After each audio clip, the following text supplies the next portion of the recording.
Hello again and welcome to my YouTube channel. Today I'm going to be talking to you about eating disorders in children and teenagers. My name is Tracy Maxfield. I'm a nurse, author, peer specialist and stop bullying and mental health advocate and educator. And so according to the DSM-5, which is the Psychiatric Bible of mental illnesses, for want of a better word, there are in fact 7 types of eating disorder. Now certainly I'm not going to be discussing all of them today, however I will highlight the 3 most common eating disorders in children and teenagers. Now the 7 types of eating disorder are Anorexia Nervosa, Bulimia Nervosa, Binge Eating Disorder, Pica, and Pica is when people eat food that is not food, so think chalk, glass, soil. Then we have Avoidant or Restrictive Food Intake disorder, and that's no interest in food or a poor diet due to swallowing difficulties, or just the smell of food makes them nauseous, or fear of vomiting or choking.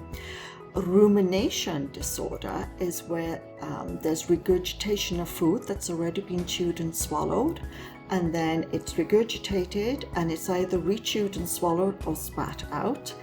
And then we also have eating disorder not elsewhere classified. So that's a dysregulated eating pattern that does not fit the criteria of one of the eating disorders that I've mentioned above. So that could be night eating syndrome, purging disorder, and orthorexia. So I think what's important for us to understand is that when we talk about eating disorders in children and teenagers, the eating disorder does not exist in isolation. It is usually a result of something that has happened in that child or teenager's life, usually an intense emotional, psychological trauma, and the eating disorder is a subsequent result of that, but also eating disorders usually go hand in hand with other mental illnesses or mental disorders. So for example, let's say that we have a teenage girl who is very conscious about her weight, looks at all the different stars on social media, what is the idealized beauty concept that can actually trigger an eating disorder, but it also can be due to bullying, physical, sexual, emotional assault, teasing from friends. Those could be the triggers. Also depression, anxiety, feelings not worthy, that if I'm thin enough, small enough, then I will be loved, because unfortunately our society is now equating beauty and materialistic goods with popularity and being accepted and being liked. Hence why there is actually an increase in eating disorders, especially amongst children and teenagers, with children as young as 4 and 5 actually presenting with a serious eating disorder. So the mental disorders that an eating disorder tends to go hand in hand with is bipolar disorder. And what we know that approximately 44% of teenagers with bipolar disorder also have an eating disorder. Depression, very, very common. Anxiety disorder. Self-harm.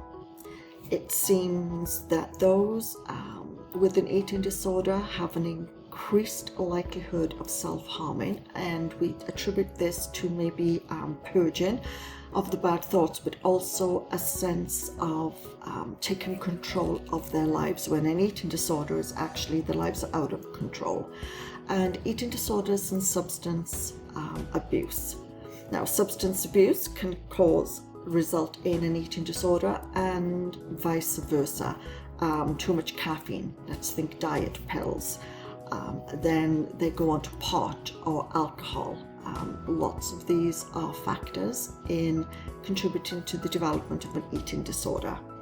Now, the exact causes are unknown, but we do know that there is likely a genetic component. We also know family history, plus brain structure and biology play a significant part. Some researchers have found that some of the brain messengers, namely serotonin and dopamine, may play a role in the development of an eating disorder. And what we also know is that serotonin and dopamine can also be involved in depression. So the three most common eating disorders in children and teenagers that I'm going to discuss today is anorexia nervosa, bulimia nervosa, and binge eating. So anorexia nervosa, for want of a better word, is an extreme eating disorder where there is very little food ingested. There's no vomiting or purging after. It is an extreme restricted caloric intake, which may be limited to celery, water, and a few lettuce leaves daily. Now, the challenge with anorexia nervosa is that they will lose weight rapidly, including muscle wasting, to the point that they look quite skeletal and unwell. And yet when they look in the mirror, all they see is an overweight person. Their perception of themselves, even in the mirror, is of a person, of a girl that is large, that is fat, and there is that constant need to continue to deplete their food intake to attain the thinness that they want. Anorexia is very, very challenging with treatment because they will have to undergo supplements. Artificial nutrition and hydration is actually very, very common because of the significant weight loss that they've experienced, but also lots and lots of cognitive behavioral therapy and counseling to get them to understand that taking in food does not lead to increased weight gain and fat. Yes, they will increase weight to a healthy weight size, but they will not become fat. And it is a therapy that actually can take a very, very long time, and usually takes the form of inpatient therapy for as long as 3 to 6 months until they recognize that eating foods, and it's actually good nutrition, so it's educating them on the appropriate amounts of food and the good foods to eat, so then they have a healthy diet, healthy body. Also with anorexia nervosa, what we find is that they exercise to extremes. So the signs and symptoms of a child or teenager with anorexia is refusal to eat or picking at their food or eating food in secret, or you may find that food that you prepared has been stored in bags and you'll find them hidden in the room or in garbage. They're going to have terrible halitosis. They're going to have stomach pains. They will eventually become anemic. They're going to be extremely weak and tired. They'll have a sleeping disorder. Very moody and irritable. You will usually find that they feel the cold much more frequently, and so they'll be wearing layers of baggy clothes, not only to keep warm but also to conceal their thinness, and also to conceal areas of the body that they have usually mutilated, self-harmed. Sadly, anorexia, it continues to be on the increase, and I don't think that we're truly going to eradicate it until society controls what they show in magazines and on social media, that what is considered a normal body shape is actually quite unattainable without surgery, plastic surgery, and actually supportive clothing, like corsets and Spanx and things. Now, bulimia nervosa is slightly different in that it tends to develop during adolescence and early adulthood, and it is in response to the understanding that in order for them to not gain weight and to lose a little bit of weight, that they can eat huge amounts of sinful food and then vomit it back up. So the premise is obviously that by vomiting it back up, they don't retain the calories, which converts to fat. So it's huge amounts of food in, it's kind of like a binge cycle, but then they vomit. And it's never like salads and healthy food. It's always like cakes and ice cream and donuts and pizza and pasta and potato chips. So they'll be binging on the food. There'll be excessive use of laxatives because they'll want it to come out both ends. Excessive exercise, mood swings. Again, with the mouth, you'll find actually their teeth are not good because their enamel will eventually be destroyed. And with the high intake of the sweet, sugary, fatty foods, they're going to have more dental decay, halitosis, bad breath. They will their perception of their body, right? They'll see themselves still as fat or not thin enough when they look in the mirror. Preoccupation with food and usually eating in secret. So they'll go to their bedroom, or they may be out behind the school, or they'll go to a schoolyard. You may notice that they just don't have any money, or money is actually disappearing from your purse or wallet. That's to buy the food. There's an increased risk of drug use and alcohol, and that's usually because speed will suppress the appetite. They think that may help, and alcohol kind of makes them happy and numbs the pain. And of course, what you're going to notice is they may actually resort to taking IPEC. Now, IPEC is forced vomiting. Now, usually it's fingers down the throat, but they may actually start drinking IPEC to induce the vomiting. So you're also going to notice that they may have sores and redness and rashes on their fingers where they're constantly doing the purge. Stomach discomfort is another common one, and maybe even acid reflux. So the health problems that you're going to get if you have bulimia nervosa is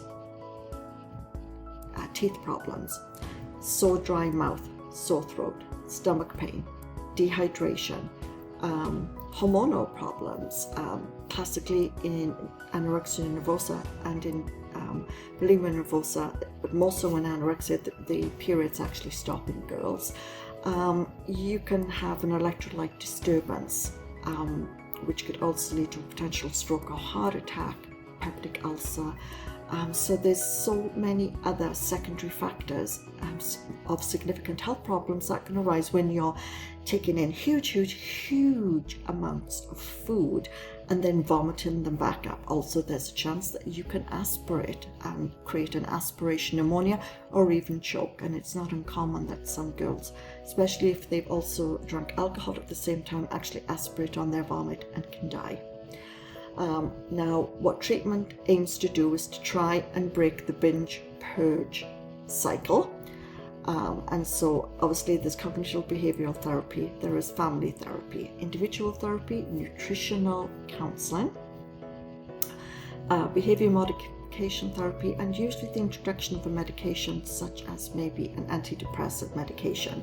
As I've said before, depression, eating disorders kind of very closely related, and you have to understand that if they're looking at their bodies and have these feelings of poor self-worth and poor self-image, that in itself can lead to an episode of depression. Binge eating is slightly different, and what's interesting is that it's actually more common in men, especially teenagers and young adults. And what binge eating is that it's, again, consumption of huge amounts of food at one time, usually high fat, salt, sugar foods, but there's no vomiting at the end. And so you can imagine what this does. Rapid weight gain leading to eventual obesity. Binge eating is usually because a child or teenager is struggling with their emotions, and it's usually due to a lot of stresses in life. So let's think abuse, sexual, physical, emotional, bullying, parental neglect, abandonment, even PTSD, if they've witnessed a traumatic event and they're not getting help. All of these can lead to binge eating, because what happens is when you intake this food, it gives you a high, and you feel great, and the sensation on the taste buds, and then you want more and more. Afterwards, of course, what happens is then you feel anger and shame and guilt and embarrassment, but you then have the craving again, and it starts again. Now, the health problems, obviously, as I mentioned, is obesity, eventual immobility because of the stresses on the joints, diabetes, very, very common, potential heart problems, and also social isolation, because as they gain more weight and they're eating more to counter the negative feelings and the emotions that they're experiencing, they're not dealing with those. They're dealing with it by binge eating, and eventually they don't want to go outside because they're embarrassed about people seeing them, but they then can't go outside because they're not able to walk. Other problems with binge eating is obviously breathing difficulties. Can you imagine the pressure, especially if it goes into the abdomen, and dental problems. A child or a teenager who is actually dealing with binge eating disorder, and again, it is actually more common in